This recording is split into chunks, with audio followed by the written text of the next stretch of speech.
चले तो अब हम प्रश्न क्रमांक 2 का तीसरे नंबर का सवाल देखेंगे। इसमें देखिए, पहले बहुपद से दूसरे बहुपद को भाग करके हमको जांच करना है कि प्रथम बहुपद जो है द्वितीय बहुपद का गुणनखंड है या नहीं।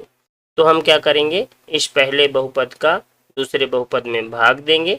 यदि शेषफल 0 आता है तो गुणनखंड है, और यदि शेषफल 0 नहीं आता तो गुणनखंड नहीं है। तो सबसे पहला काम ये दिया है, लिख लेंगे, और पहले बहुपद को हम gx मान लिए और दूसरे बहुपद को px मान लिए। अब चलिए दूसरे बहुपद का पहले बहुपद में इसमें भाग देते हैं। तो देखिए यहाँ पे हमको x कितने चाहिए, 5 चाहिए, है ना। और हमारे पास कितने x हैं, 3 x हैं। मतलब हमको कितने x की और जरूरत है, 2x की। तो हम x के स्क्वायर का गुणा कर देंगे।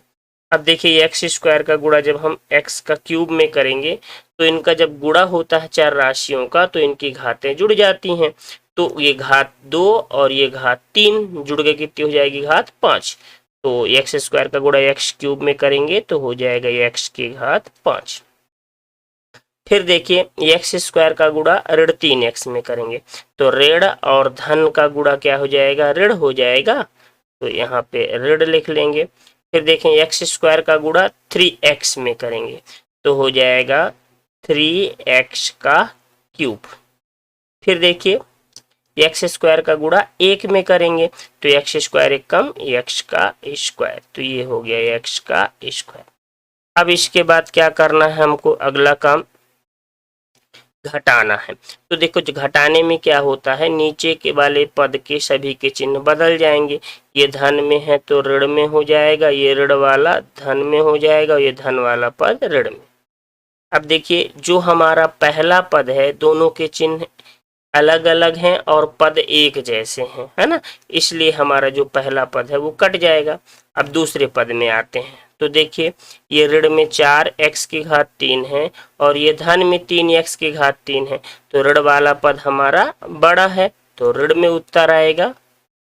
अब 4x की घात 3 में से 3x की घात 3 कम हो गया तो हमारे पास बचा 1x की घात 3। फिर आते हैं इसमें, देखिए दोनों पद एक जैसे हैं और चिन्ह अलग अलग हैं, एक धन में है एक ऋण में, तो ये क्या होगा, एक दूसरे से कट जाएगा।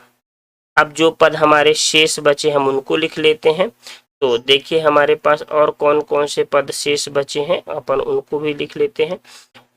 धन 3x और धन 1, तो लिख लेंगे अपन धन में 3x और धन में 1। अब देखिए हमको यहाँ पे ऋण चिन्ह चाहिए है भाग देने के लिए, क्या इधर ऋण चिन्ह है, नहीं है, तो हम ऋण चिन्ह का क्या करेंगे, गुणा। फिर देखिए हमको यहाँ x 3 ठो चाहिए, है ना, और x 3 ठो हमारे पास है तो हमको x का गुणा नहीं करना पड़ेगा। तो फिर जब किसी का गुणा नहीं करना पड़ता तो फिर ऐसी स्थिति में हम 1 का गुणा करते हैं। अब चलें गुणा करते हैं, ऋण 1 का गुणा x की घात 3 में करेंगे तो कितना आ जाएगा, ऋण में x की घात 3। फिर ऋण 1 का गुणा ऋण 3x में करेंगे तो देखिए ऋण और ऋण का गुणा क्या हो जाएगा, ये दोनों ऋण का गुणा करेंगे तो धन हो जाएगा, और 3x से कम 3x, तो धन में आ गया 3x। फिर देखिए ऋण 1 का गुणा धन 1 में करेंगे तो धन और ऋण का गुणा क्या हो जाएगा, ऋण हो जाएगा, और 1 1 कम 1, तो ये आ जाएगा हमारे पास ऋण में 1। अब इसके बाद देखिए ये धन में है, अब घटाना है हमको, है ना। तो देखिए नीचे के पद के सभी के चिन्ह बदल जाएंगे। ये ऋण में है तो ये काहे में हो जाएगा, धन में, ये धन में है तो ऋण में, ये ऋण में है तो धन में।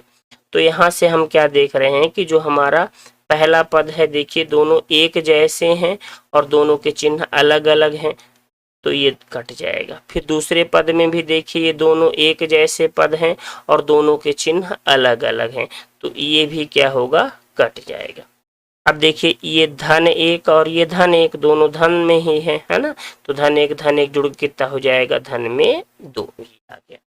तो यहाँ पे जो है हमको शेष फल कितना प्राप्त हो गया, यहाँ लिखेंगे चूंकि जो RX है हमारा शेष फल कितना प्राप्त हुआ, 2।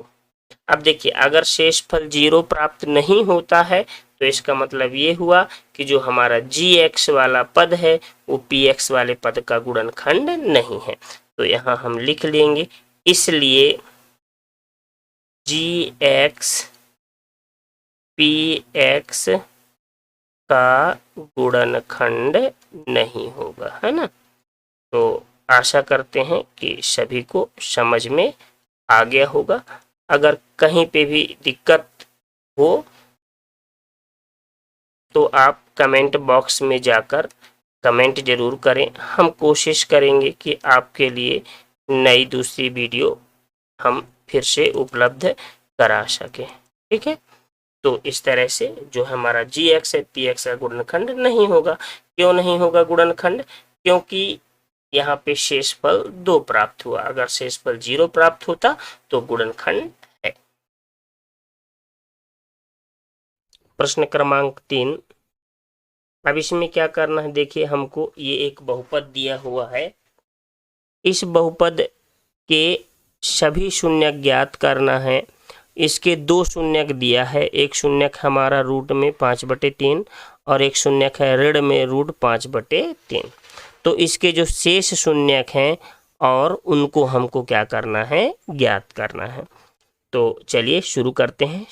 तो सबसे पहला काम इस तरह से, जो हमको दिया था पद उसको हम लिख लेंगे कि ये हमारा क्या है, एक ये बहुपद हो गया। और शून्यक हमको ये जो दिया था उसको हम लिख लिए। ज्ञात क्या करना है हमको, x का मान, ठीक है। अब इसके बाद चलें, अब हमको क्या करना है, जो शून्यक दिया है उसको ले लेते हैं। तो देखिए एक शून्यक हमको x का मान कितना दिया है, रूट में 5/3 और दूसरा शून्यक क्या दिया है, x का मान ऋण रूट में 5/3। तो अब क्या करें हम, इस ये जो धन में रूट 5/3 है इसको पक्षांतर करके बराबर के इधर ले आएंगे। तो ये हो जाएगा ऋण में रूट 5/3। अब बराबर के उधर साइड 0 हो जाएगा। ऐसे इधर भी ऋण रूट 5/3 को पक्षांतर करके इस तरफ ले आइए। तो ये क्या हो जाएगा, धन में रूट 5/3। अब बराबर को उधर कितना बचेगा, 0। अब देखिए जो हमारा ये पद और ये पद दोनों 0 के बराबर हैं, अलग अलग, है ना। तो इनको हमको क्या करते हैं, इकट्ठा 0 के बराबर इस तरह से लिख लेंगे। x ऋण रूट में 5/3 और x धन रूट में 5/3 बराबर 0। अब क्या करें, अब इसमें हम एक सूत्र लगाएंगे। सूत्र आप लोग सब देख चुके हैं। सूत्र क्या होता है, a का स्क्वायर माइनस b का स्क्वायर बराबर में a माइनस b और a प्लस b, ये सूत्र होता है। तो देखिए इस सूत्र का हम प्रयोग करने वाले हैं। तो हम क्या पा रहे हैं, देखिए a के स्थान पर x है और b के स्थान पर रूट 5/3। a के स्थान पर x है और b के स्थान पर रूट 5/3। तो यहाँ हम a के स्थान पर x और b के स्थान पर रूट 5/3 रख देंगे तो सूत्र लग जाएगा।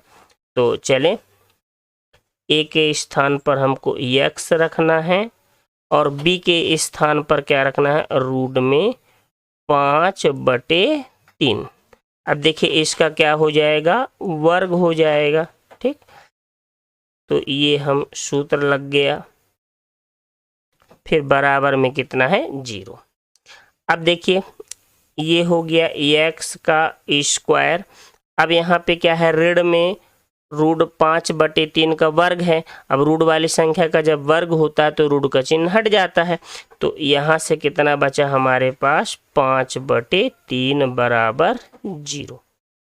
अब देखिए बटे खत्म करना है, ये जो 3 है ये बटे में है। तो इसको खत्म करने के लिए आप क्या करिए, 3 का सभी में गुणा कर दीजिए तो बटे का 3 जो है खत्म हो जाएगा, बटे वाली संख्या। तो चलिए गुणा कर देते हैं। 3 का गुणा इधर करेंगे तो ये 3 गुणे x का स्क्वायर, फिर 3 का गुणा इसमें करेंगे तो 3 गुणे 5/3 हो गया।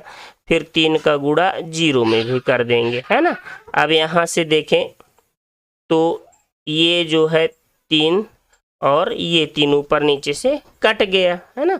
तो अब हमारे पास बचा कितना, ये 3 का गुणा एक्स स्क्वायर में होगा तो हो जाएगा 3x का स्क्वायर, और ऋण में इधर से कितना बचा 5, और 3 का गुणा 0 में हो गया तो ये 0। तो जो हमको ये पद प्राप्त हुआ, इस पद को हम नाम दे देते हैं क्या, gx नाम दे देते हैं। यहाँ पे लिख देते हैं, माना ये पद का नाम क्या हो गया, gx। तो इस तरह से जो हमको शून्यक दिया था, उस शून्यक से हम क्या प्राप्त कर लिए, एक बहुपद प्राप्त कर लिए। अब देखिए जो हमको ये बहुपद प्राप्त हुआ है, इस बहुपद का हम gx का इस px में क्या करेंगे, भाग देंगे। तो चलें भाग देते हैं।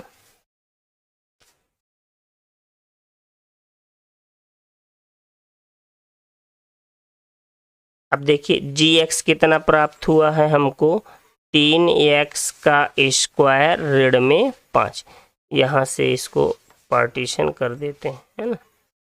चलें तो यहाँ से देखिए अब हमको ये gx हो गया, और px का मान कितना है उसको लिख लेते हैं, 3x की घात 4 धन 6x की घात 3 ऋण में 2x की घात 2 ऋण में 10x और ऋण में 5।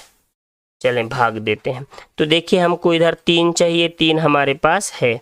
हमको x 4 ठो चाहिए और हमारे पास x कितने हैं, 2 ठो, मतलब हमको 2x की आवश्यकता है। तो हम 2x का क्या करेंगे, गुणा करेंगे। तो चलें गुणा करें, x स्क्वायर का गुणा 3x स्क्वायर में करेंगे तो कितना प्राप्त हो जाएगा हमको, 3x की घात 4।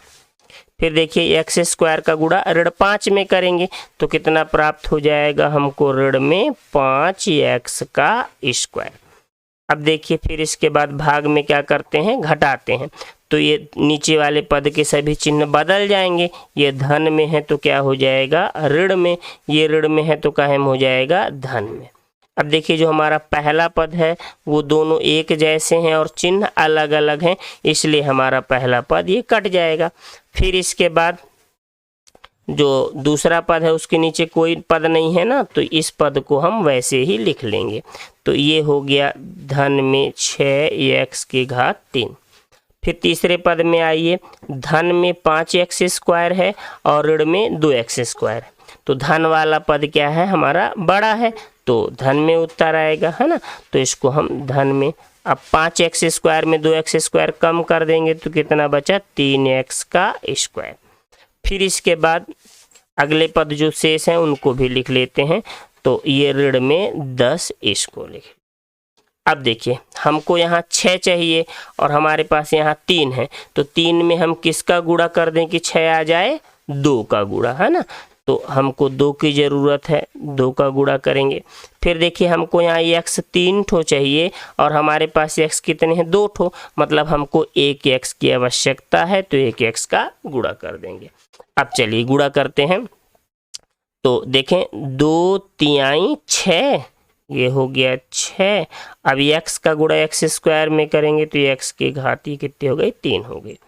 फिर चलें अब देखिए धन 2x का गुणा ऋण 5 में करेंगे तो धन और ऋण का गुणा क्या हो जाएगा, ऋण और 2 का गुणा 5 में हो जाएगा तो कितना हो जाएगा, 5 दूनी 10x, 10x। ये थोड़ा सा लिखते समय ये x था, यहाँ पे नहीं लिखे हैं, भूल गए हैं, चलिए लिख लेते हैं। अब इसके बाद क्या करना है, अपने को घटाना है। तो घटाने पर क्या होगा, नीचे के चिन्ह बदल जाएंगे, है ना। ये धन में है तो ऋण में हो जाएगा, ये ऋण में है तो धन में। अब देखिए पहला पद एक जैसे है और चिन्ह अलग अलग, इसलिए क्या होंगे, कट जाएंगे। फिर अंतिम पद को देखिए, दोनों पद एक जैसे हैं और चिन्ह इनके अलग अलग हैं, तो ये भी क्या होगा, कट जाएगा। तो यहाँ से हमारे पास बच गया 3x का स्क्वायर। फिर अंतिम वाला पद क्या है, ऋण में 5, ये आ गया। अब चले फिर से भाग देते हैं, अगले चरण में आते हैं। अब देखिए हमको 3x² चाहिए और 3x² हमारे पास है, तो हमको किसी की गुणा नहीं करने की आवश्यकता है। तो ऐसी स्थिति में फिर किसका गुणा करते हैं, हम 1 का गुणा करेंगे। ठीक है, तो चलें 1 का गुणा करते हैं। अब देखिए 3x² का गुणा 1 में होगा तो कितना हो जाएगा, 3x² ही प्राप्त होगा। फिर इसके बाद ऋण 5 का गुणा जब हम 1 में करेंगे तो हमको ऋण में 5 ही प्राप्त होगा। अब चलें इसको घटा देते हैं, तो घटाने पर चिन्ह बदल जाएंगे। ये धन, दोनों धन, ये नीचे वाले पद धन में है तो ये कायम हो जाएगा ऋण में, और ये वाला पद हमारा ऋण में है तो कायम हो जाएगा धन में। ये चिन्ह बदल दिए। अब देखो पहला पद जो है हमारा एक जैसे है और चिन्ह अलग अलग है ना, तो ये क्या होगा, कट जाएगा। फिर दूसरे पद को देखिए, दोनों एक जैसे हैं और चिन्ह अलग अलग हैं, तो ये भी क्या होगा, कट जाएगा। तो शेषफल कितना बच गया हमारे पास, 0। अब हमको क्या ज्ञात करना है, शेष शून्य ज्ञात करना है। तो जो हमको ये भागफल प्राप्त हुआ है इसका हम गुणनखंड निकालेंगे, तब हमको क्या प्राप्त होगा, शेष शून्य। तो चलें निकाल लेते हैं। x का स्क्वायर धन में 2x धन में 1, जो भागफल मिला है उसका गुणनखंड निकाल रहे हैं। तो चलें गुणनखंड निकालने के लिए पहले आपको क्या करना है, शुरू की संख्या और अंतिम की संख्या का गुणा कर लीजिए। तो 1 1 कम 1, मतलब गुणा करने पर 1 आना चाहिए। बीच वाले पद को वैसे ही लिख लीजिए, तो ये हो गया 2। अब आपको ऐसी संख्या ढूंढना है जिसका गुणा करें तो कितना आए, 1 आए, और जोड़ें तो कितना आए, 2। ऐसी संख्या बहुत आसान है, क्या होगी, 1 और 1, क्योंकि गुणा करेंगे तो 1 1 कम 1 आ जाएगा और जोड़ेंगे तो 1 1 कितना हो जाएगा, 2। तो हम बीच वाले पद को क्या लिखेंगे, 1 और 1। तो चलें ये हो गया x का स्क्वायर। अब 2x को क्या लिख लेंगे, 1x धन 1x, और ये धन 1। अब क्या करेंगे, इसके बाद दो दो पदों का जोड़ा बना देंगे।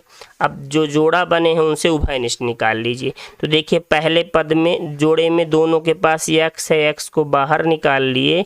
यहाँ से 2 ठो x था, एक x बाहर निकलेगा तो एक x बचेगा। अब यहाँ पे देखिए एक x था वो भी बाहर निकल गया, तो कितना बचेगा यहाँ से, 1। फिर दूसरे जोड़े में जब हम देखें तो दोनों के पास कोई संख्या कॉमन नहीं है। ऐसी स्थिति में हम क्या करते हैं, 1 को बाहर लिख देते हैं, कॉमन जब कुछ नहीं निकलता। तो ये हो गया x धन 1। अब देखें, अब यहाँ पे x धन 1 है, यहाँ पे भी x धन 1 है।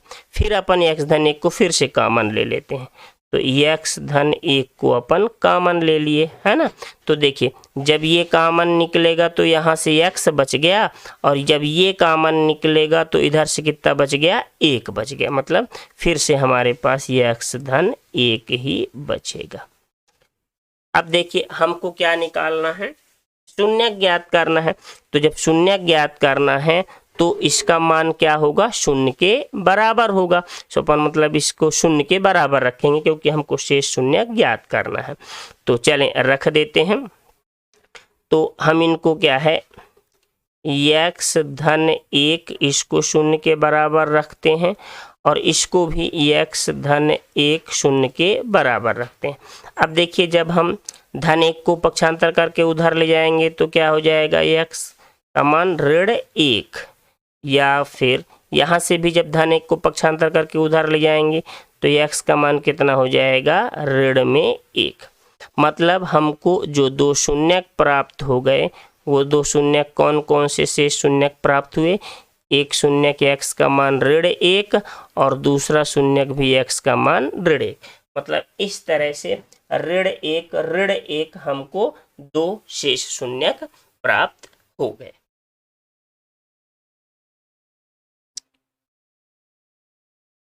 तो चलें प्रश्न क्रमांक 4। यदि हमको एक बहुपद ये दिया हुआ है, को एक बहुपद gx से भाग देने पर भागफल और शेषफल क्रमशः x ऋण 2 और ऋण 2x धन 4 हैं, तो gx का मान हमको ज्ञात करना है। तो सबसे पहला काम दिया हमें, हम लिख लेंगे पहले बहुपद को हम px मान लेते हैं और भागफल को हम QX मान लेंगे और शेषफल जो दिया है उसे हम क्या मान लेंगे, RX मान लेंगे। अब देखिए इसमें हमको क्या ज्ञात करना है, GX ज्ञात कीजिए। तो लिख लेंगे ज्ञात करना है में हमको GX बराबर ज्ञात करना है। फिर आ जाते हैं हल में। तो देखिए हम जानते हैं, आप लोग भी जानते होंगे है ना, इसको लिख लेंगे ऐसे कि भाज्य बराबर क्या होता है, भाजक गुणे भागफल धन शेषफल। अब भाज्य को हम PX माने हैं, भाजक को GX माने हैं, भागफल को QX माने हैं और शेषफल को RX माने हैं। अब देखिए PX, तो PX का मान कितना है उसको यहाँ पे रख देंगे। तो PX का मान है हमारे पास x का क्यूब माइनस 3x का स्क्वायर प्लस x प्लस 2। फिर GX, तो GX का मान तो अपने पास है ही नहीं। फिर इसके बाद चलें QX, तो QX का मान कितना दिया है हमको, ये देखिए x ऋण 2, तो इधर लिख देंगे x ऋण 2। फिर धन शेषफल RX, तो RX का मान कितना दिया है हमको, ऋण 2x धन 4, तो यहाँ पे RX का मान रख दीजिए ऋण में 2x धन 4, ये हो गया। अब इसके बाद x का क्यूब माइनस 3x का स्क्वायर धन x धन 2, ये हो गया GX। अभी इसको कुछ नहीं करना है,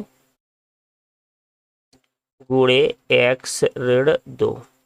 अब देखिए इसको कोष्टक हटा देंगे है ना, तो ये हमको कितना प्राप्त हो जाएगा, ऋण में 2x धन 4।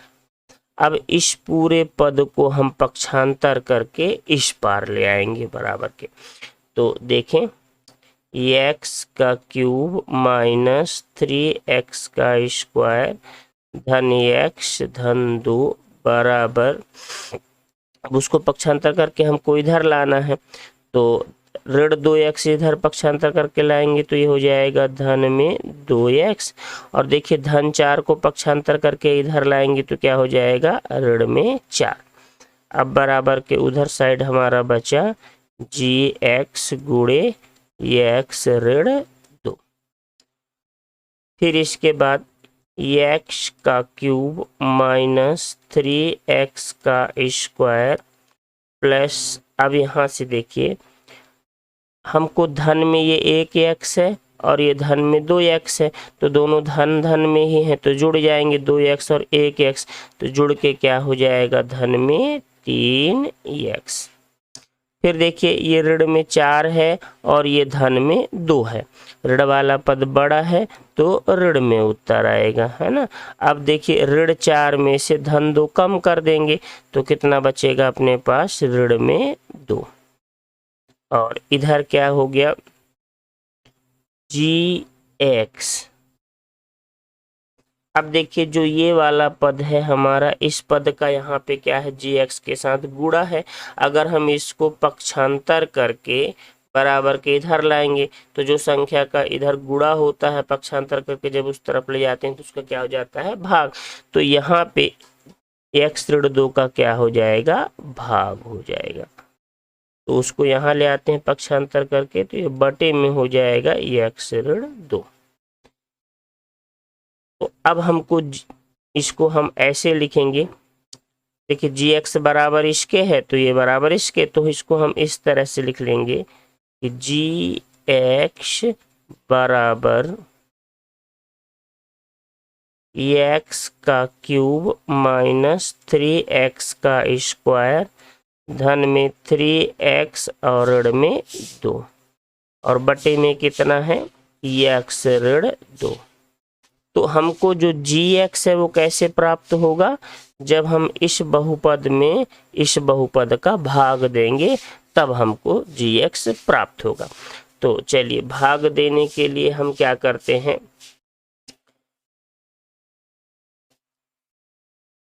इधर भाग दे लेते हैं। तो हमको किस में भाग देना है, एक्स का क्यूब माइनस 3x का स्क्वायर प्लस 3x माइनस, अब हमको इसमें x ऋण 2 से भाग देना है। अब देखिए हमको यहाँ पे x 3 चाहिए और हमारे पास एक x है, मतलब हमको दो x की और ज़रूरत है। तो हम क्या करेंगे, एक्स स्क्वायर का गुणा करेंगे। अब देखिए जब एक्स स्क्वायर का गुणा आप x में करेंगे तो आपको कितना मिलेगा, एक्स का क्यूब। फिर इसके बाद अब देखिए एक्स स्क्वायर का गुणा हम 2 में करेंगे तो हमको कितना मिलेगा, 2x का स्क्वायर। फिर इसके बाद क्या करते हैं, चिन्हों को बदल देते हैं। ये धन में है तो ऋण में हो जाएगा, ये ऋण में है तो धन में। फिर देखिए जो हमारा पहला पद है वो दोनों एक जैसे हैं और दोनों के चिन्ह भी अलग अलग हैं, इसलिए जो हमारा पहला पद है कट जाएगा। अब दूसरे में आते हैं तो यहाँ पे देखिए ऋण में 3x स्क्वायर है और धन में 2x स्क्वायर, तो मतलब ऋण वाला पद बड़ा है तो ऋण में उत्तर आएगा। फिर देखें ऋण 3x स्क्वायर में से धन 2x स्क्वायर क्या होगा, कम हो जाएगा। तो कितना बचेगा अपने पास, ऋण में 1x का स्क्वायर। अब अगला पद उतार लेते हैं अपन धन 3x को, तो चले यहाँ पे लिख लेते हैं धन में 3x। अब देखिए हमको यहाँ ऋण चिन्ह चाहिए, क्या इधर आगे ऋण चिन्ह है, नहीं है, तो हम ऋण चिन्ह का गुणा करेंगे। फिर देखिए हमको यहाँ x कितने चाहिए, 2 ठो चाहिए और हमारे पास कितना x है, एक ही x है ना। इसका मतलब हमको एक x का गुणा करना पड़ेगा।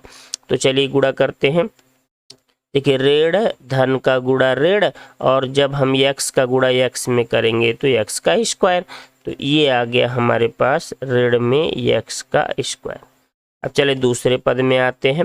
अब ऋण x का गुणा ऋण 2 में करेंगे तो ऋण और ऋण का गुणा धन हो जाएगा, और जब x का गुणा हम 2 में करेंगे तो हो जाएगा धन में 2x, तो ये हो गया धन में 2x। अब क्या करना है, हमको चिन्ह बदलना है घटाने के लिए। तो ये ऋण में है तो काहे में हो जाएगा, धन में हो जाएगा, और धन वाला पद काहे में हो जाएगा, ऋण में। अब देखिए जो हमारा पहला पद है वो एक जैसे है ना, इसलिए ये कट जाएगा। अब इसमें आए तो जो हमारा ये पद है धन में 3x है और ऋण में 2x, तो धन 3x में से 2x कम हो जाएगा, तो हमारे पास 1x बचा। अब इस ऋण 2 को लिख लेते हैं तो ये हो गया x ऋण 2। अब देखिए हमको यहाँ x चाहिए और x हमारे पास है, तो किसी का गुणा करने की आवश्यकता नहीं है। ऐसी स्थिति में जब किसी का गुणा करने की आवश्यकता ना हो तो 1 का गुणा करते हैं। तो चले 1 का गुणा आप x में करेंगे तो कितना आ जाएगा, x आ जाएगा। फिर 1 का गुणा ऋण 2 में करेंगे तो कितना आ जाएगा, ऋण में 2। अब घटाने के लिए चिन्ह बदलेंगे, ये धन में है तो ऋण में हो जाएगा, ये ऋण में है तो धन में हो जाएगा। अब देखिए पहला पद एक जैसे चिन्ह अलग अलग तो ये कट जाएगा, दूसरा पद भी एक जैसे है और चिन्ह अलग अलग है तो ये भी कट जाएगा, तो शेष फल कितना हुआ प्राप्त, 0। अब देखिए gx हमको कैसे प्राप्त होना था, जब हम इस बहुपद में इस बहुपद का भाग देंगे तो हमको gx मिलने वाला था। तो जब हम भाग दिए तो हमको भागफल ये प्राप्त हो गया, और यही क्या कहलाएगा, gx का मान कहलाएगा। तो हमको gx का मान कितना प्राप्त हो गया उसको लिख लेंगे, यही अपना उत्तर हो जाएगा, आंसर हो जाएगा। तो हमको भाग देने पर x का स्क्वायर ऋण x धन 1 प्राप्त हो गया, और यही क्या है, हमारा उत्तर है gx।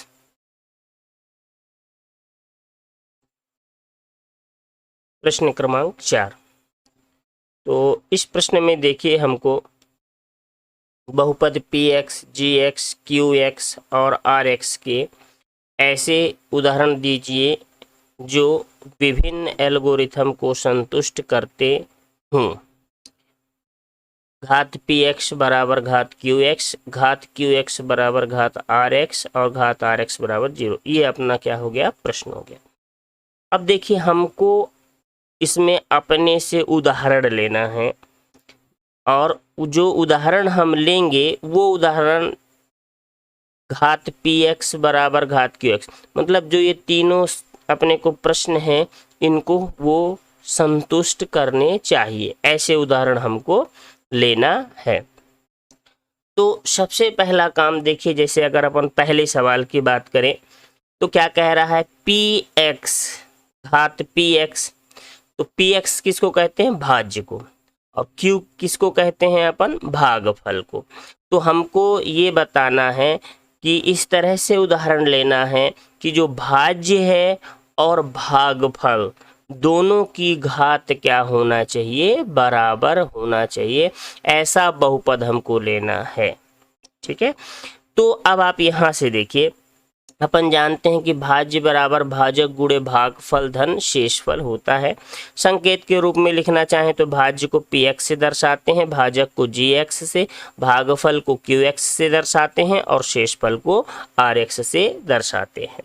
अब पहले सवाल के लिए हमको जो है भाज्य और भागफल ये दोनों की घात एक जैसे हों ऐसे बहुपद हमको लेना है। तो चले, अब आपको ध्यान रखना है कि भाज्य और भागफल ये दोनों की घात समान होना चाहिए। तो ऐसा हमको अपने से px और gx को लेना है। तो अपन एक छोटे छोटे उदाहरण लेंगे ताकि आपको सरलता जाए। जैसे हम मान लीजिए px ले लेते हैं 2x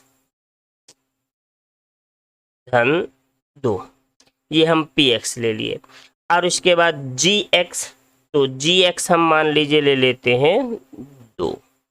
ठीक, अब देखिए भाग दे के देख लेते हैं, हमको 2x धन 2 में किससे भाग देना है, 2 से।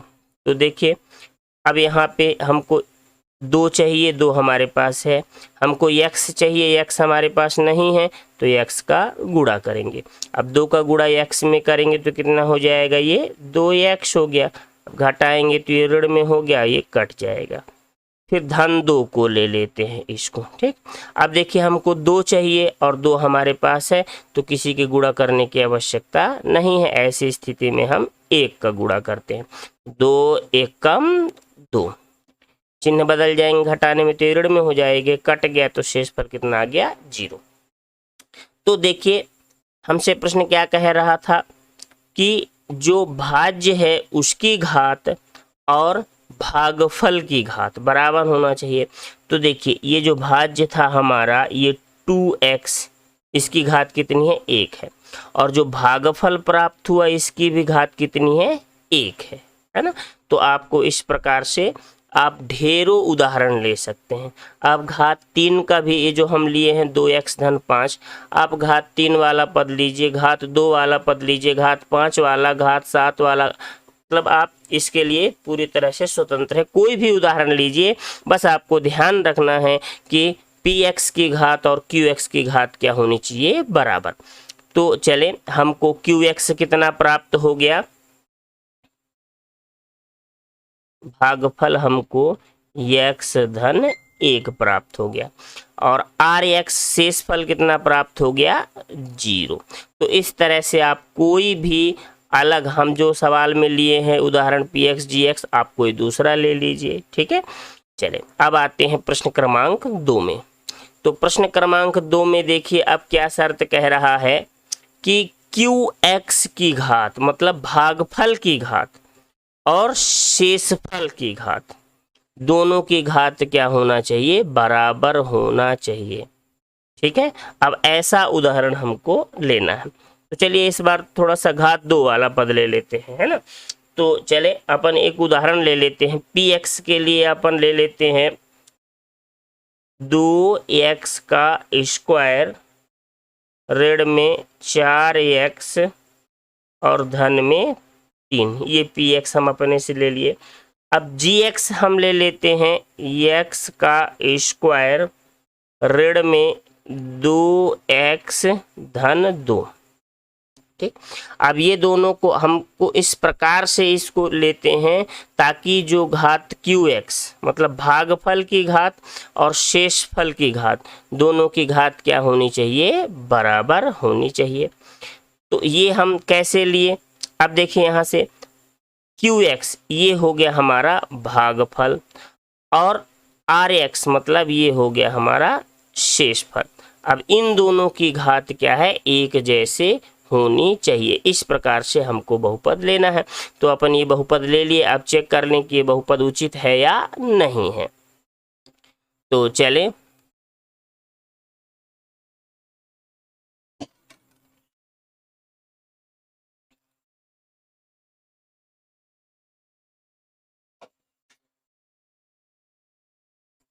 PX हम लिए हैं 2x का स्क्वायर ऋण में 4x धन में 3 और GX क्या लिए हैं, x का स्क्वायर ऋण 2x धन 2। अब देखिए ये बहुपद हम ऐसा इसलिए लिए हैं क्योंकि ये भागफल और शेषफल दोनों की घात समान प्राप्त होना चाहिए।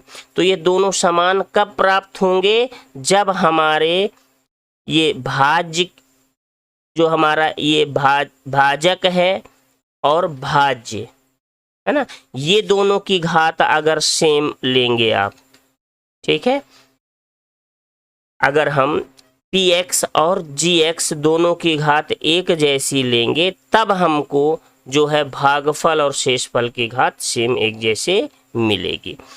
अब इसको हल कर लेते हैं। तो देखिए हमको यहाँ पे 2 चाहिए और यहाँ हमारे पास 2 नहीं है, तो 2 का गुणा करेंगे। अब चले गुणा कर देते हैं। 2 का गुणा x स्क्वायर में करेंगे तो ये 2x का स्क्वायर हो गया।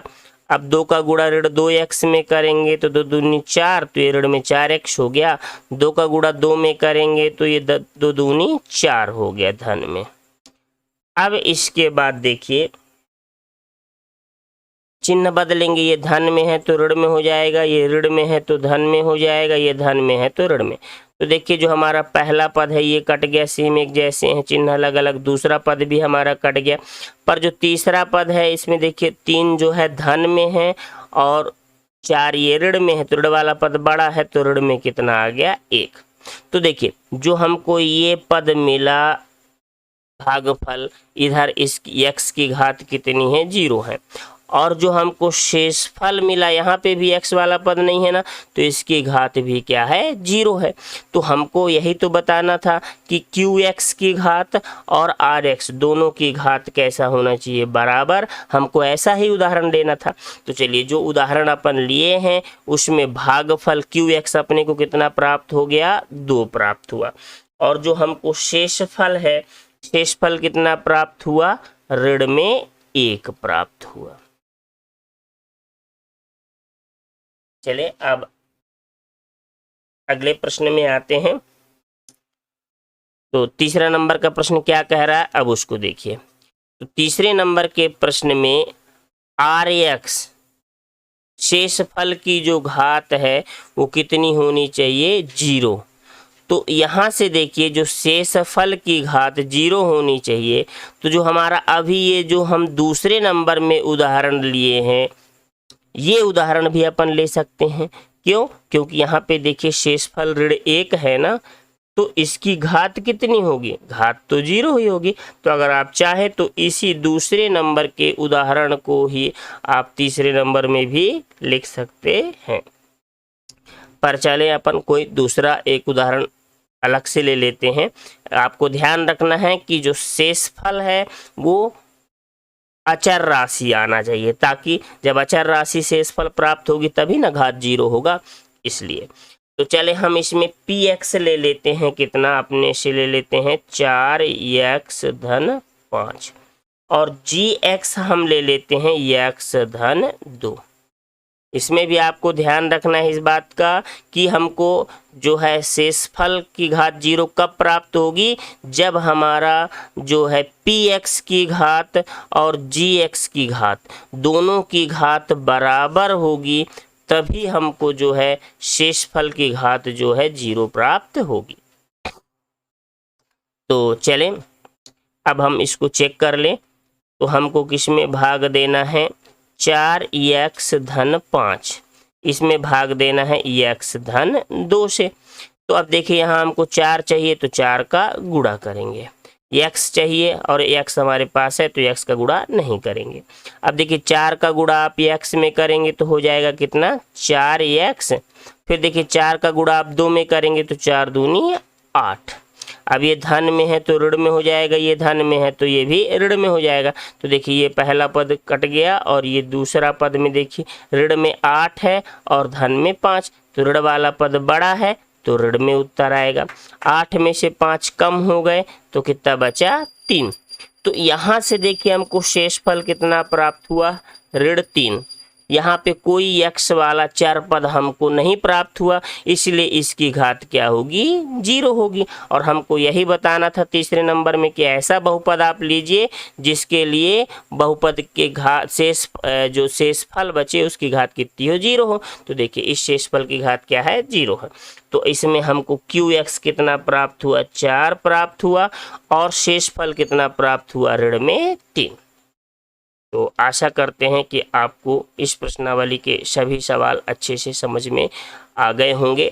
आप अच्छे से ऐसे मेहनत करिए। जो प्रश्न आपको लगे कि हाँ हमको इसको समझ में आ गया है, हमको अपनी कॉपी में अपनी याददाश्त के लिए नोटबुक्स वगैरह में लिखना है, तो आप क्या किया करिए स्क्रीनशॉट ले लिया करिए, है ना।